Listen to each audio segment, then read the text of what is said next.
Hey guys, we're in the shop today rebuilding the bottom end on our Yamaha Blaster 200. If you need to know how to tear down the top end, then click right here. We've got a separate video for that. But there's a few things you want to know before you start. So the most common reason people are going into the bottom end is to replace bad bearings or fix a transmission issue. So whether you have connecting rod, crank, or transmission bearing issues, we're going to show you how to take care of that stuff today. And one thing I do want to point out is we're using an engine stand. That's going to be the easiest way to tear this down. But if you don't have one, then you're going to want to remove things like your flywheel, your clutch nut, and your primary drive gear nut while the engine is still in the frame. So with all that being said, let's go ahead and take a look at some of the parts we're putting in this. The parts you need obviously depend on what failure you have going on. But for us, we're installing the Hot Rods Complete Bottom End Kit. You might need some transmission bearings as well as a counterbalancer kit. And if you haven't been in the bottom end for a long time, some of these machines are getting pretty old. It might be a good idea just to go ahead and replace all the bearings, whether it's aftermarket or the OE stuff. So in either case, you can get that stuff on our website. We're also using some contact cleaner, and once everything's assembled, we need some gear saver for the transmission. Now for tools, you're going to need common hand tools like sockets, screwdrivers, that kind of thing, but we're not going to go over all of that. We're going to mostly be talking about the specialty tools. So a lot of this is just from Tusk. We've got a blindside bearing puller with a 15mm collet, a clutch holding tool that also doubles as a flywheel holder. We've got a crankcase splitter, crank puller, a seal puller, snap ring pliers. This gear jammer is going to help you out a lot. We're also using an impact driver that's going to help with the stubborn screws. We've got a torque wrench, bearing driver. You can use sockets for that if you want to. Now, as far as consumables go, we already talked about some of them, but you're also going to want some Yamabond or Moto Seal. We're using blue Loctite. Now the 6-in-1 penetrating oil. I use this anywhere that's hard to reach. So most of the time you're going to use assembly lube, but again, hard to reach areas, just use that. We've got waterproof grease. We're using a torch, wooden blocks, and then as always, I'm using safety glasses, rubber gloves, and some rags. And if you need any of these special tools, click the link in the description below. We'll start out by using a 19mm socket to remove the kickstart nut. I've already marked the kickstart lever's position so it goes in the same spot when we assemble everything. Then we're going to remove the cable bracket. We also want to make sure we drain the transmission oil, and that way when we split the case, it doesn't drain all over the place.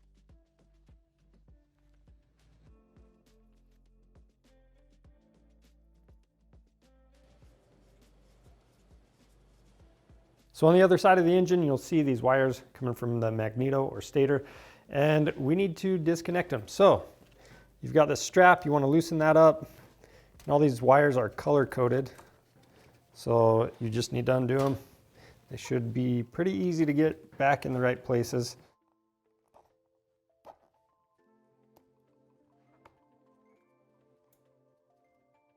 And after that, we're going to remove that flywheel cover.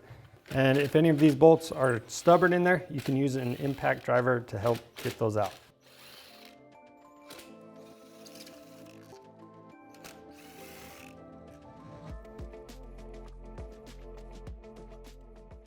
So clearly nobody's been in here for a long time. I'm curious what we're going to find, but the next step is to remove your sprocket. So we're going to use a 10mm socket to remove both of these retainer bolts.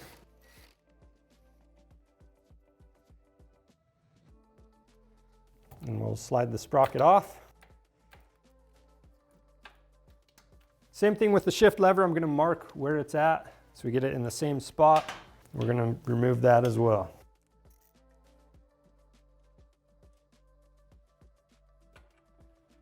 The next step is to disconnect this vent hose.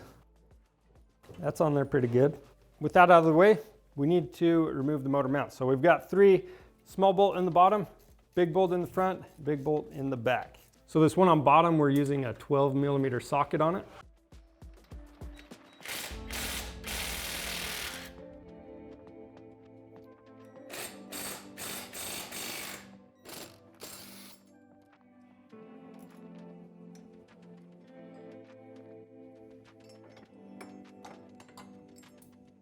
If you have a stuck mount, what you can do is install the nut and use a hammer to break that free. If that still doesn't work, you can use some penetrating oil on all of the joints.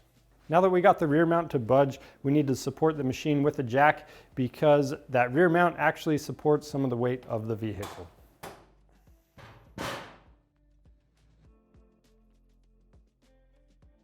Then we'll go ahead and remove both of the remaining mounts and pull the engine out from the left side of the ATV.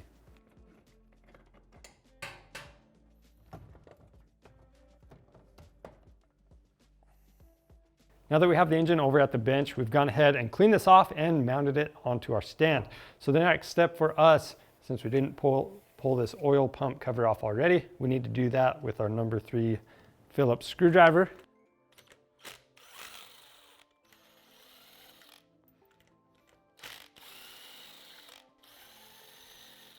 So for some of you guys, you're gonna have the oil pump under here, but again, we have that block off plate, so we're not doing anything with that right now, even if you have an oil pump on there. But we need to remove this right side cover. So all these bolts, you're gonna loosen them up in a crisscross pattern, then take them all the way out, and then we can pull the cover off. Now to help get the cover off, you've got a few pry tabs around the perimeter, 3 different tabs. So you can use a soft face mallet and lightly tap those, or if you have a good place to get a pry bar and pry against, you can use that as well. And I'm just pressing in on the kickstart shaft right there while I pull this off. And as you pull everything apart, you want to lay out some rags and just keep everything organized as you take things apart. So from here, we're going to remove this gasket. This one's not stuck on there. A lot of times they will be. Just pay attention to the dowel pin. So that one's stuck in the case. This one's stuck in the cover. And then from here, we want to remove the clutch. So we're going to start out by loosening up these fasteners on the pressure plate. We're going to loosen them evenly until they're all the way off.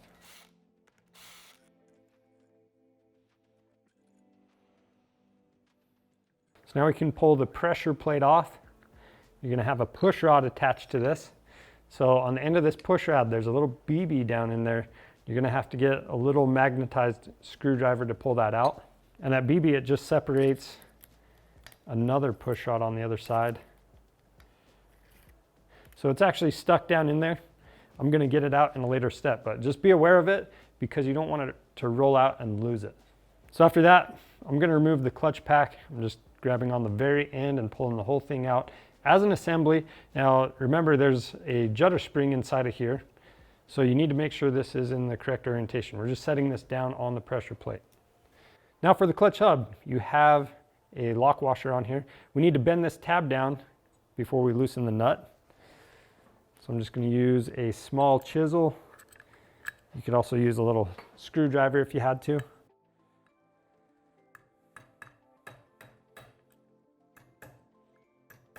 And once that's started, I'm going to take my punch and flatten it out.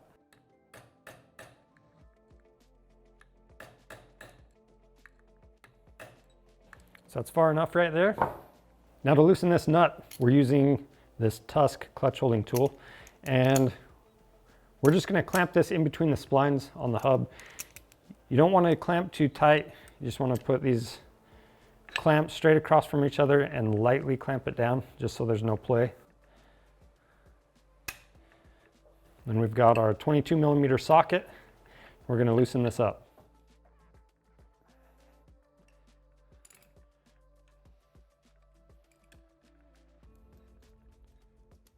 So I'll remove the tool, unscrew the nut.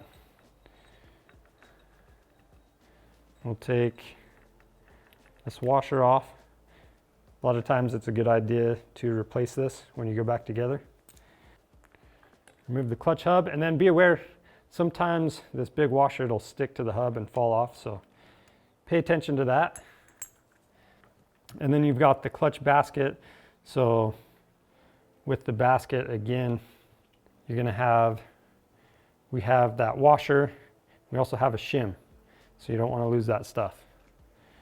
So our next step, this gear is for the balancer shaft, and this is the balancer drive gear, and this is our primary drive gear.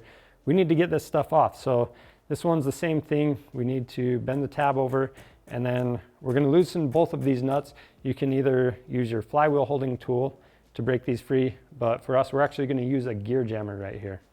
And you're going to want to flip the gear jammer to break the other one free.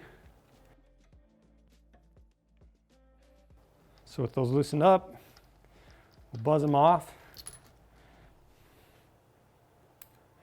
Same thing, if your lock washer is all mangled up, definitely replace it when you go back together. And we can pull the gears off. Again, this top one's the balancer one. And these are actually timed right where they're at. So be aware of that when you go back together. And underneath each of these gears, you're going to have a key. Keep track of that. So this is your primary gear. The key's trying to come with it. Balancer drive gear. And then after that, we have the kickstart shaft we need to take off. So with this spring, I'm just going to grab it with some pliers, pull that out, and gently let it unwind.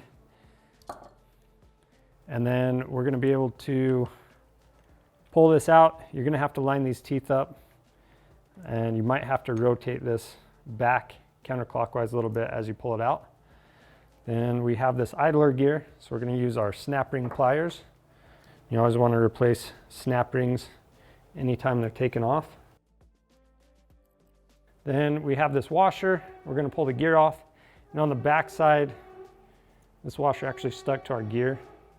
We're going to pull that off as well. And we've got another snap ring underneath. Pull that off. And now we've got our shift shaft that we need to remove. So we already removed the shifter, so really we can actually just pull this straight out. But you're going to want to make sure the shaft is cleaned off really good. You just don't want to dump dirt or anything inside your engine. So I'm just going to pull this straight out. Work that free past the seal. After that, you need to remove your stopper arm. So using my 10mm socket, I'm going to loosen this bolt up, and I'm going to get it high enough I can get a little clearance to take the pressure off the spring. Then we'll remove the bolt all the way.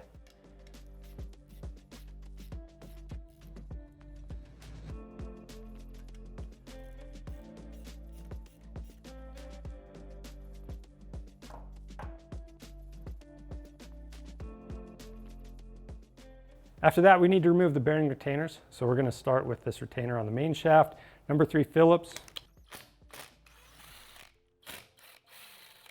And then the one for the crankshaft seal. I'm actually going to use an impact driver because this bit is just a little bit bigger and it's going to fit in there better.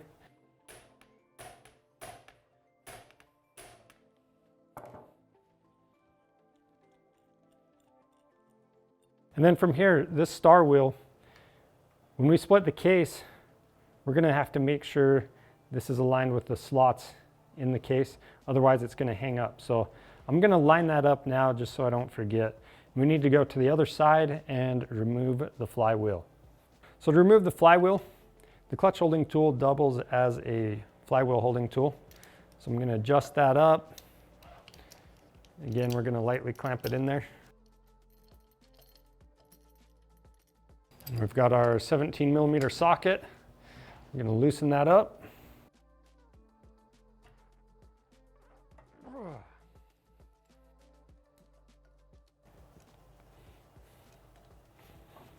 So you've got that nut and the washer, or this one actually has a spacer underneath. And from there, you're going to need a flywheel puller. A few different options on our website. Now with the puller, you want to make sure you have grease on your threads, or at least some type of oil. And when it screws in, it's going to go counterclockwise. You want to make sure the center bolt is backed out. So as soon as the tool itself bottoms out, you're going to hold this and then tighten down the center bolt until the flywheel pops off.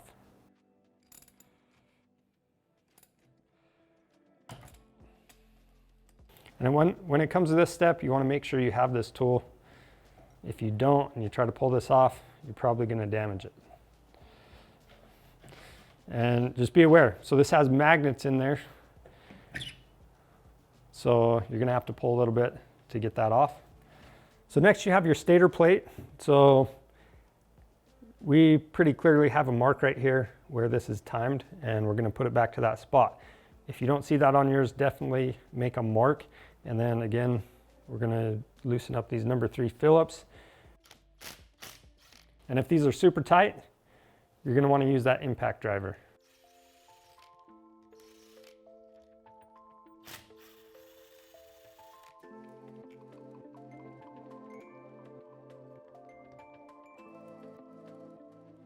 So right here we have a Woodruff key. You do not want to lose this. So what I'm going to do, there's this little notch in the case. I'm going to line it up with that.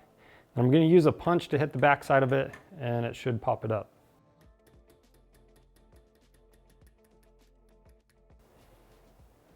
Now we can pull that out. So from here we need to prep the case to get this thing ready to split.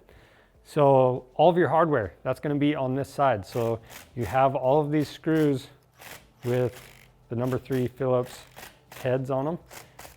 We're going to loosen all those up in a crisscross pattern, and then this side of the motor is going to be facing down when you go to split the case. And then as these come out, just pay attention to where they were. You can use a little cardboard cutout to help keep track of these, but they will be different lengths.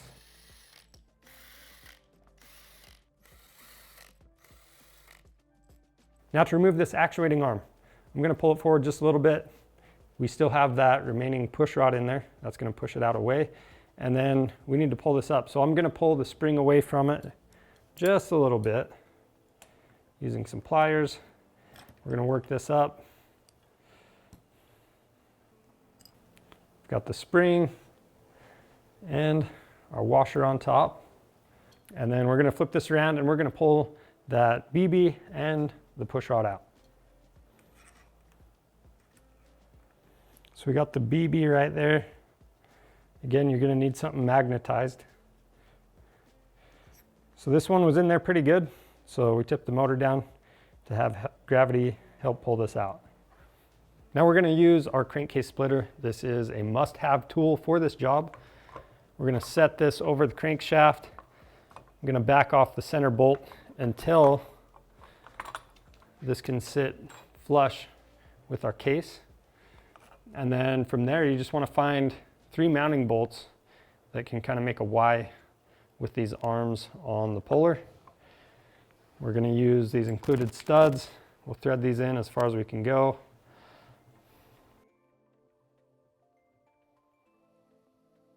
And then from here, we're going to tighten down the center bolt. And as you tighten it down, just make sure that everything's perfectly centered on that crank. And then you can tap around the case to help free things up, because a common place for corrosion is where that swing arm bolt goes all the way through both the swing arm and the motor. Sometimes you can get corrosion in there, it'll be stuck, or by any dowel pins. So just be aware of that stuff. And if you're going to tap on the case, just use a soft faced mallet and only hit any spots that are supported. So we're binding a little bit on that opposite side, but it looks like it's breaking free.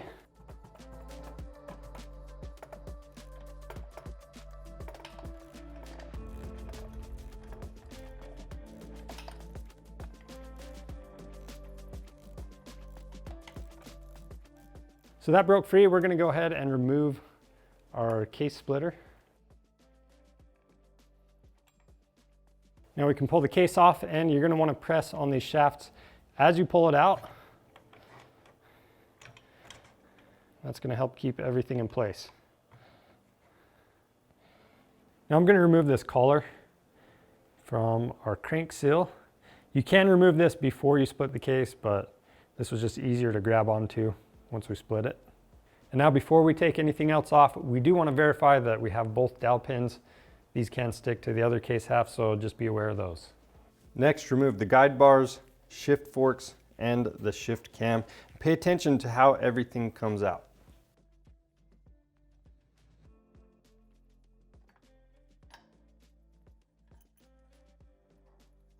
After that, we'll remove the balancer weight. After that, we're going to level out the case half and remove the transmission assembly. You can push on that counter shaft to help everything slide out.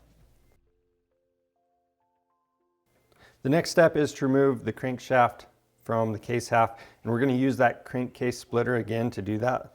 And we're going to hook this up the same way as we did on the other side.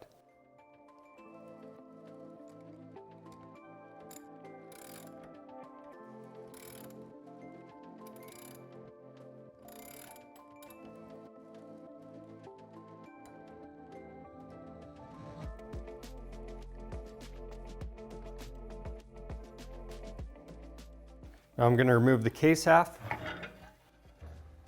Now anytime you have your crankcase split, you want to replace the crank bearings. But if for some reason you want to try to reuse your transmission bearings, you want to rotate them and make sure they rotate freely and smooth.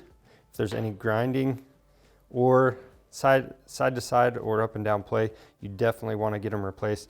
Now this thing's old enough that we don't want to mess with anything. We're just going to go ahead and replace all of the bearings. So we're going to start out by using our trusty seal puller to remove all the seals.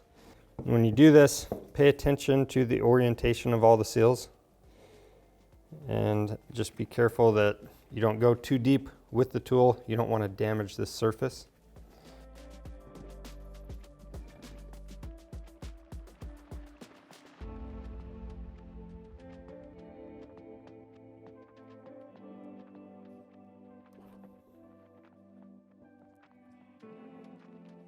Now I do want to point out that we are not going to replace this bearing right here.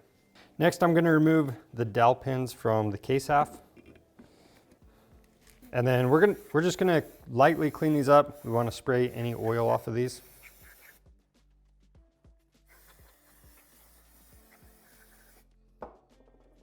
Then I'll use a little compressed air to dry up that contact cleaner. To get these bearings out, we're going to use a torch to heat this case half up evenly. And we're just going to go around the bearings and all the way across this case half. Now, to drive the bearings out, you're going to want to use a bearing driver or some sockets. We're going to use a combination of these things. So we've got an 18 and 21 millimeter socket along with a bearing driver for these crank bearings. And then we're also using a 15 millimeter collet for our blind side bearing puller.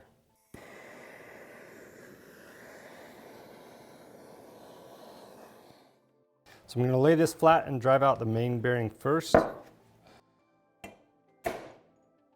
And we've got a counterbalancer bearing up here. We're using an 18 millimeter socket on that. And as you drive all this stuff out, make sure you pay attention to how everything is oriented so you can get it back in the same way. And we've got a counter shaft bearing. I'm going to flip this over and use some wooden blocks. Then we've got a 21 millimeter socket for that main shaft bearing. Now we'll go get the other case half.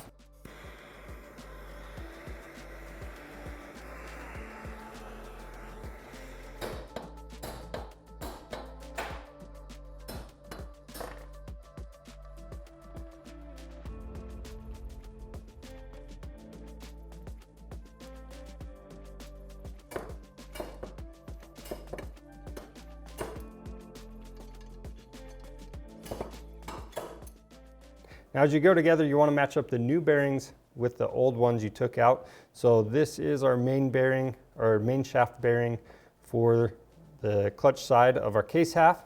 And this is out of our transmission kit, matches right up. But this Hot Rods transmission kit, it gives you two options for this bearing. So the 98 and newer models are going to use the bigger one, and the older models will use the smaller bearing.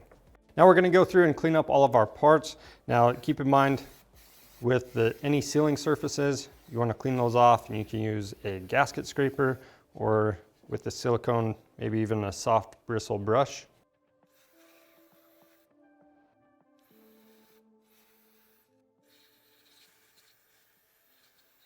Now that we have everything clean, it's going to make it much easier to inspect these parts.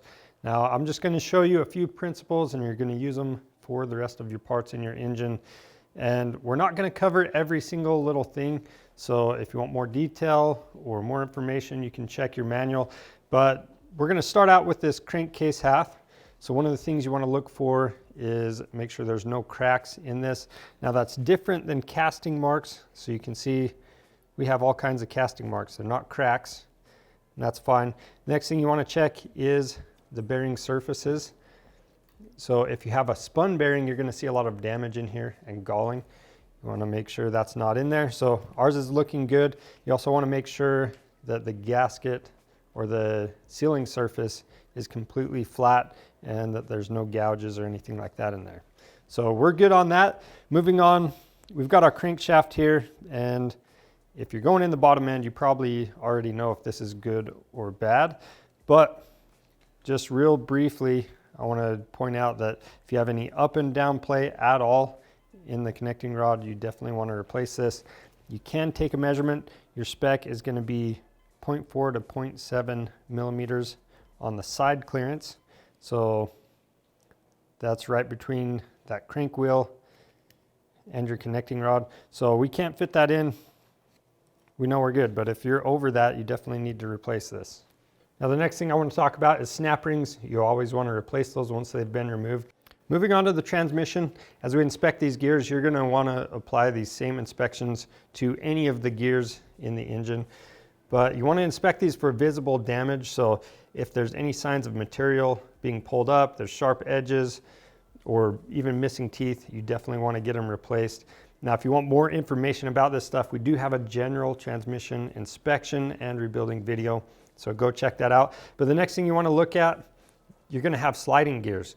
So you want to make sure they slide in the full range of motion and that it slides smoothly, which this one does. Next, you're going to check the freewheeling gears. So some of these gears are going to spin. You want to make sure they rotate smoothly and that there's no play in them. So that's also looking good. Last, you want to take a look at the gear dogs. So you'll notice this little raised section on the gear, it engages with the one next to it. And you want to make sure that the corners on the gear dogs are sharp. So they look the same on both sides and they're good. If they're bad, they're going to be rounded off. Now you will notice that some gears have the slots in them. So on the other side of this, that's where the gear dogs engage on that gear. So if I flip that around, you want to look inside there and make sure that the slots are not rounded off either. Now to inspect the shift fork, you can measure both of these pads, but with these I'm just doing a visual inspection and they don't look worn down, so I'm not going to measure them. Now if the ATV was jumping out of gear, it can bend things, so if something's bent with the shift fork, you might see a little wear away from the pads back here. And if that's the case, definitely find out what's bent and get any damaged parts replaced. The other thing you might see is flat spots on this pin. So the pin should be symmetrical all the way around, and if it's not, get it replaced. Now as far as the shift fork guide or this rail, if this is bent, you can slide it down the shift fork, and if it binds up at any point, you have problems. But this one slides smooth. We don't have a lot of play in there, so all of this stuff looks good. Moving on to the shift drum. Again, if your machine was jumping out of gear, any of these ridges could be flattened off. So if that's the case, you'll definitely want to replace that. You also want to inspect the bearing. Now these don't get a lot of movement, so usually these bearings are going to be okay. This one is. In the shift segment, you want to check that for any signs of visible damage, or if this had trouble going in and out of gear, you want to inspect that closely. But ours does have a little bit of wear, but it works fine and we are going to reuse it. Now on the other end, this side of the shift drum sits right into the case half, and you just want to inspect this for damage and make sure that the case half where that sits isn't damaged either. Now with the shift shaft mechanism, we want to take a look at these springs and make sure nothing's broken. Those are looking good. We do have a video just on clutch replacement, so I'm going to try to keep this brief, but some of the main things you want to keep in mind is your clutch springs. You want to measure those. You want to check the clutch basket and clutch hub for any signs of visible damage or grooving on these fingers right here. You're going to want to check your plates for bluing. So if these are discolored, they're probably warped. You can measure the clutch thickness on that friction material. And then you're also going to want to check the clutch hub where that rides against the friction material and make sure it's smooth. So this one is looking good. Now on the back side, You do want to try to rotate this gear back and forth because there's some bushings under here, and if you have a lot of play in there, you definitely want to get this replaced. And last, you want to take a look at that bushing inside there. If it looks worn out or if you have a ton of play on the shaft, you definitely want to replace this. So that's just a brief overview of inspection. You want to apply those same inspections to your remaining parts. To get the new bearings installed into the case halves, I've gone ahead and put these in a freezer, let them cool, and then you want to have a little bit of grease around the outside diameter. We're also going to be heating the case halves, and we're going to do that as evenly as possible. Once they're hot, you can go ahead and start driving the bearings in. I like to start with the crank bearing and then work out towards the balancer and transmission bearings. Now as you drive these in, you're going to know that they're fully seated once you hear the pitch change.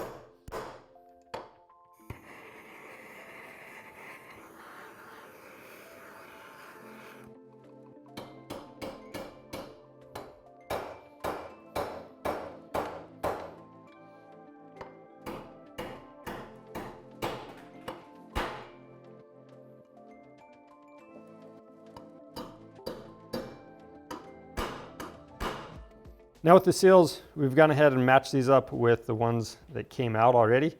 And starting on this right case half, I'm going to install this crank seal. I'm going to apply grease on the inside and the outside diameter. The outside is just going to help it go in smoother. And all of these seals, we're just going to drive them in until they're flush, and we're going to use our bearing and seal driver.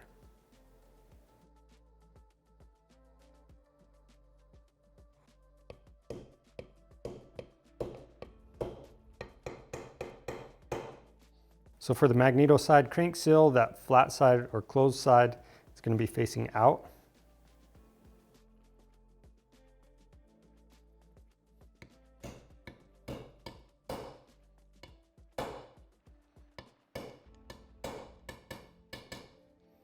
And it's just going to be the same thing for the remaining seals.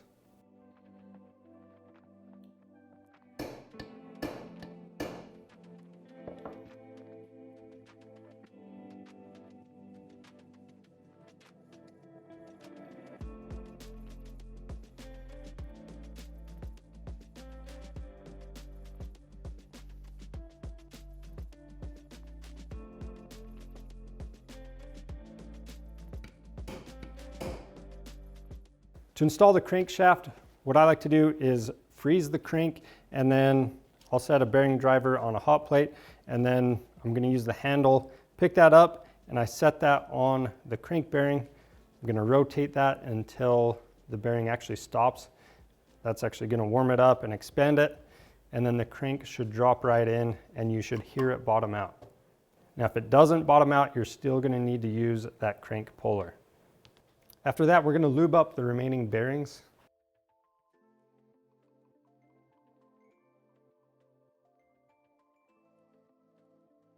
Next, you want to lube up your transmission shafts.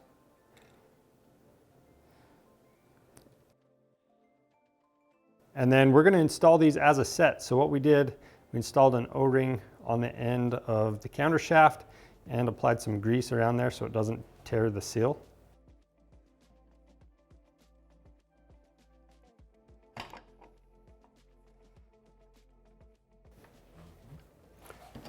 After that, I'll install the balancer shaft. So anything that moves is going to get some assembly lube on it. So we're going to set our shift forks into place. Now, this one that's going to be on the right side, this is our number 2 shift fork, and that 2 is going to be facing down. Just make sure you get it in between that slider gear. We're going to set that off to the side. And then on the left, or on the counter shaft, we're going to install the number 1 shift fork. Again, the number's facing down.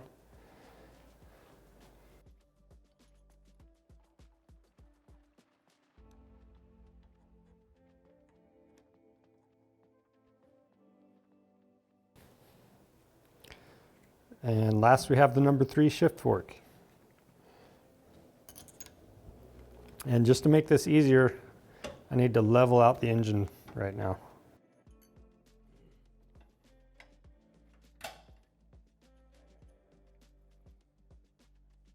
Now I'm going to set the shift drum in place, and you'll remember this little neutral detent. We had that facing about this angle before, so I'm going to put it pretty close to there. And then we just need to slide those pins on the shift forks into the shift drum, and they should match up pretty close. So this bottom one, I'm moving it just a little bit, or lifting it up just a little bit.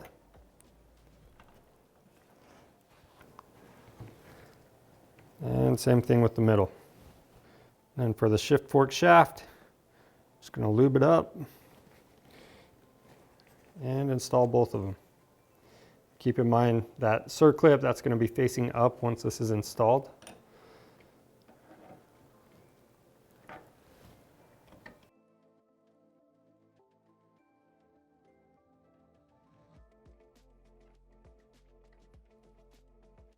Right here, it's a good idea just to make sure everything works.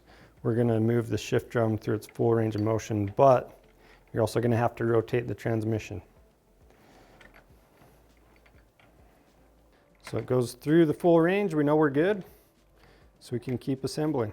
Next, I'm going to clean any oil or grease from the crankcase halves, and then we're going to install our dowel pins. Now, something that is important to check is the clearance between your connecting rod big end and your case half, because there are differences in manufacturing tolerances. So you just want to make sure you have clearance all the way around. So on this, we clearly have more than the minimum of 20 thousandths of an inch. Then we'll lube up the bearings on the right case half.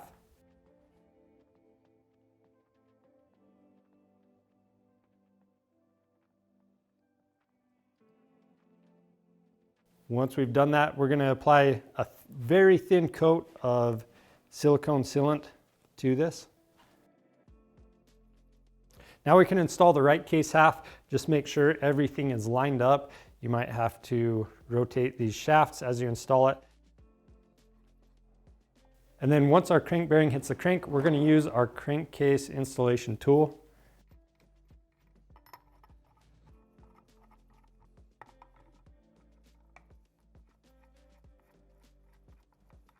We're going to slowly work that on and make sure it's going on evenly. Again, you might have to move some of the transmission shafts.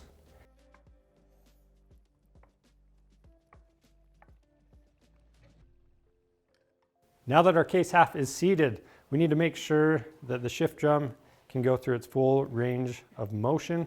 So again, rotate one of the transmission shafts, turn that all the way through. So ours is looking really good. On the other side, what we're going to do is install all of the mounting hardware. Again, there's a couple different sizes, so pay attention to that. And those get torqued to 7.2 foot-pounds in a crisscross pattern. But keep in mind, if you have old hardware, it's easy to break it. So if something doesn't feel right, stop and find out what's going on. And if you need to replace your hardware, then go ahead and do that.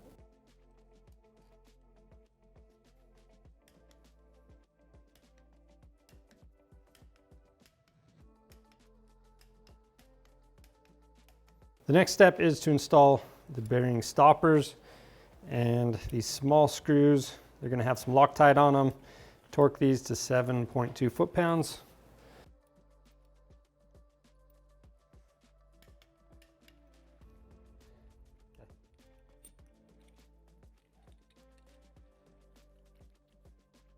So this larger screw, that's going to be torqued to 12 foot-pounds. Now we're going to install the Woodruff key into our crank. I'm just going to make sure that's all the way down, and I'm going to lightly tap on it. After that, I'm going to install the stator plate. Now, there's not a lot of movement that you can do as far as timing goes, but we did make our marks, so We're going to line that up. Then we'll install both of the stator plate bolts. We're going to torque those to 5.8 foot-pounds. We've got a little bit of blue Loctite on those threads.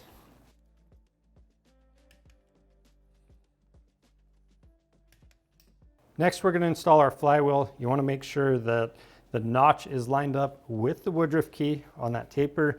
And then we're going to install that spacer in the nut. Torque the nut to 53 foot-pounds and just use that flywheel holder or clutch holding tool like we did before. Then we can install these 2 rubber plugs. And I'm going to flip the motor back around. Next, we're going to install the stopper lever and spring. So we're going to get that started as an assembly. I'm just going to start the bolt and then I'm going to pop the spring into place. And then once the spring's in place, I'll finish tightening the bolt to 10 foot-pounds. You also want some blue Loctite on that bolt. Then with that bolted down, I'm just going to make sure I pull that away and that everything's working correctly. Next, I'm going to install the shift shaft and apply some grease to these splines to protect our seal as it passes through.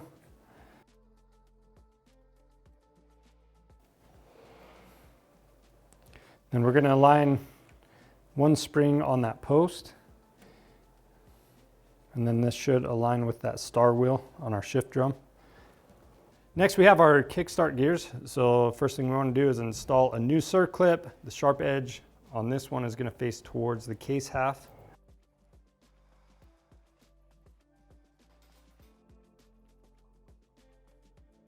Then we've got a washer.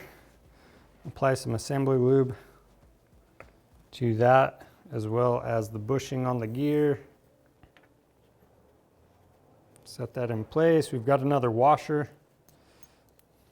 Then we have another snap ring, but the sharp edge this time is going to face away from the case half.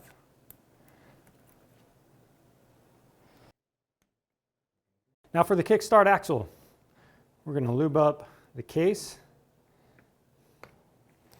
And then we have a little tab. That tab needs to sit right here on the case. And then we have this spring right here. It needs to sit in its groove.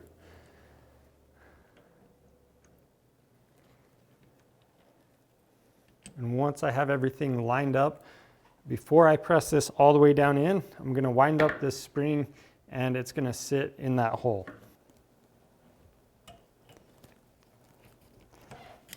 And once it's all lined up, you can push this all the way down and in.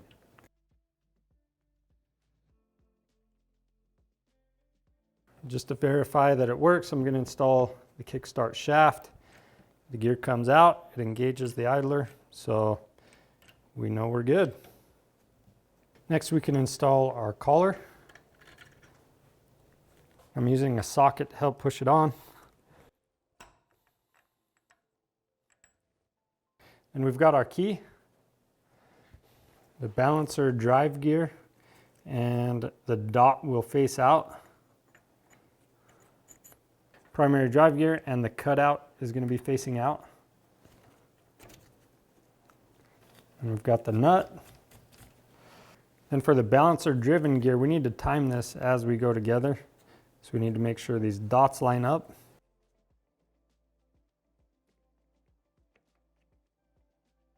And we've got our lock washer and our nut. Now we need to torque the primary drive gear nut to 58 foot-pounds and that balancer nut to 40 foot-pounds. Again, you can use that flywheel holding tool, but I'm just going to use the gear jammer.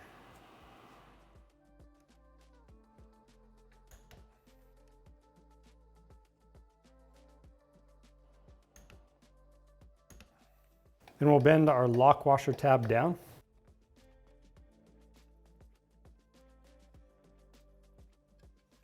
Next, we can install our clutch. So the concave side of the spring washer is going to face away from the bearing. So we'll set that on. We've got a spacer. Then we've got our clutch basket. And as you go together with everything, just make sure it's all lubed up. especially that bushing on the clutch basket.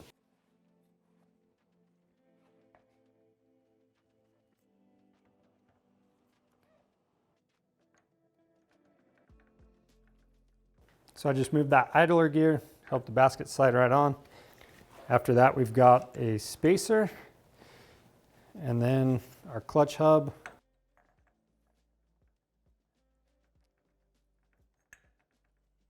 And then we've got the lock washer, make sure the tab sits in its groove. And we're going to use the clutch holding tool and torque that nut to 58 foot-pounds. The next step is to grease up your actuating arm, and we're just going to drop that in place. And as we set that down, we're going to line up the spring and get that installed as well. Now back on the other side, we're going to install our push rod the same way we took it out, and I do have a little bit of grease on there. Just make sure that's lubed up. And then same thing with the ball, get that installed. And then we're going to install our clutch plates, and we've already oiled ours. If you need to know more about that, you can watch our clutch video. But we're just going to start stacking them. We're going to put a friction on, and followed by a steel plate, and then work our way out. Now, something else I want to point out is you notice that these steels, they have a little notch in them.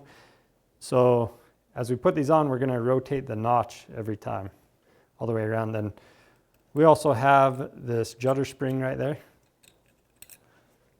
and a thinner plate.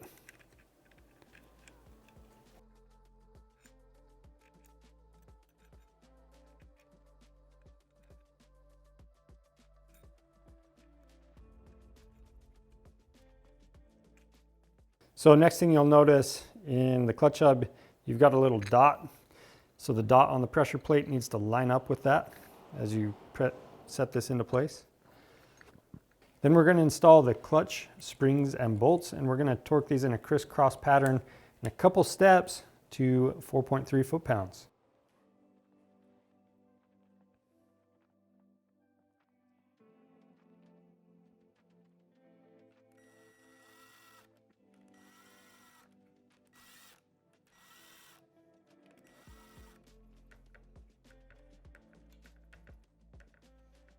In our right side cover, we're going to replace the kickstart shaft seal.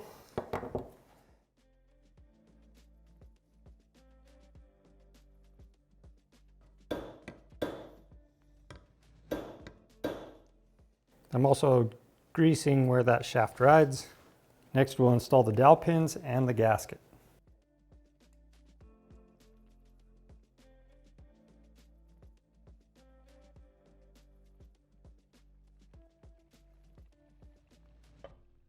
Next, we can install the cover and bolts, and we're going to tighten those down in a crisscross pattern.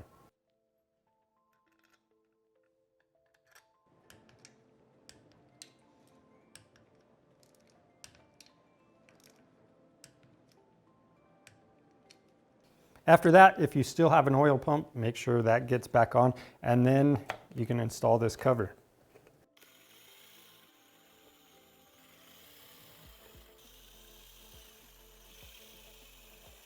Now we can set the engine in from the left side of the ATV, and it can be helpful to have a friend help you do this. After that, you want to install your motor mounts. So we're going to start in the front. We also have some Nerf bars that we're using, so we'll go ahead and install that bracket as well. Then we've got our pivot bolt.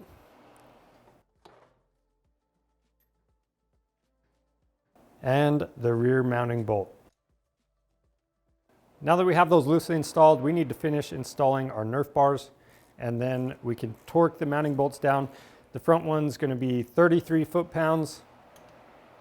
The pivot is 61 foot-pounds, and the rear bolt is 24 foot-pounds. The next step is to make our electrical connections.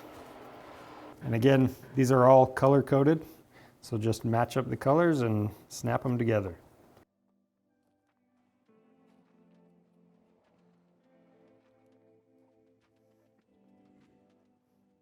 And we've got that cable tie. Next, we're going to install the sprocket. So we need to remove that O-ring that we had on there for installation. take the sprocket, go through the chain, and that raised side of the sprocket, that's going to be facing out towards you.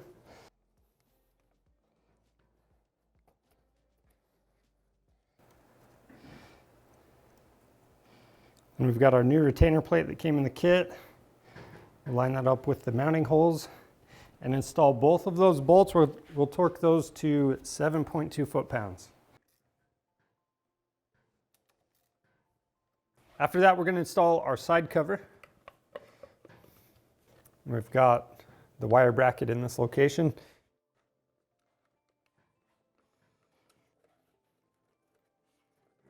Then we'll install the 5 screws and snug them down. And we'll just tuck that wire into the cover. Now we need to attach our clutch cable. So this bracket, that's going to go on the cylinder base nut. So once you have the cable on the actuating arm, we're going to bend that tab up. Now with this, there is an alignment mark, and you want to make sure that this point is lining up with the mark on the case. If you need to know more about that, go check out that clutch video. And from here, we're going to go to the other side of the machine. Next, we need to attach our vent line. And we've got the bracket for our brake cable. We're going to install that bolt into the case. And then for the kickstart shaft splines, I'm going to grease those up just a little bit.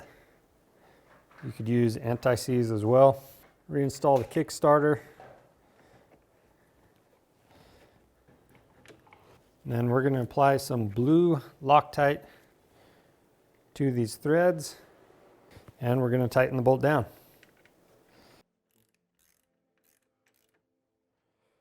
Now again, we have the oil pump block off, but if you still have the oil pump, make sure that line is routed through here.